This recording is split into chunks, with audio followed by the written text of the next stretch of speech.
Najviac postihnutou obcov v Staroľubovnianskom okrese bez akýchkoľvek pochýb Čirč. Všetko nešťastie sa začalo v stredu krátko pred poludním. Podľa slov tunajších obyvateľov trvalo len niekoľko minút, kým sa 12 cm potôčik tečúci dedinou zmenil na neskrotný živel ničiaci všetko, čo mu prišlo do cesty.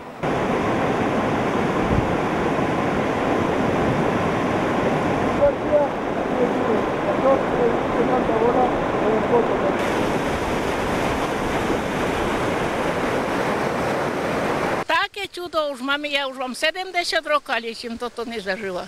Bojíte, že čo bude? No, jak by sme sa nebojali, pre Boha. Na nás ide, nie. Bo Boha nikto nevierí, nikto Boha nepotrebuje, tá Boh nám zrobí teraz parádu. Celú pivnicu, všetko, vonku, záradu, všetko. Za pol hodiny všetko v prdeli. A ty priješ do Bratislavy, tá východňarov nemajú radi.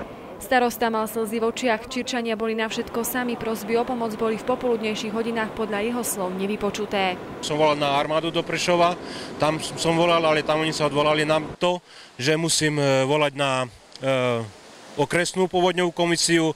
Okresná povodňová komisia ma povedala, že čo teraz tu oni s tým zrobia, že musíme najprv počkať, kým voda odpadne, lenže my na to nemôžeme čakať. No. To v Čirči ešte ani len netušili, že pohľad na vodu, ktorá so sebou berie všetko, čo jej príde do cesty, nebude najkrutejší. Tá najhoršia správa prišla ako blesk z jasného neba a zasiahla všetkých, čo v obci žijú. A momentálne je situácia taká, že nám dvaja ľudia zmizli už prakticky, že sa asi utopili. Takže nie je to potvrdenie, ani nechcem to šíriť, ale zrejme asi bude to pravda. Obavy sa nakoniec potvrdili, dvaja súrodenci, 41-ročný Slavomír a 33-ročná Andrea sa utopili. Chceli pred vodou uchrániť majetok a to sa im stalo osudným.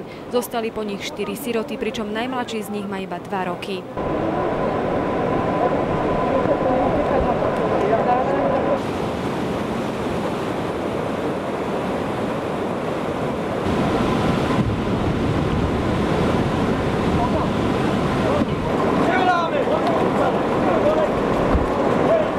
Situácia sa s pribúdajúcimi hodinami vôbec nezlepšovala. Okolo 17. hodiny sa obec Čirč nakoniec dočkala vytúženej pomoci.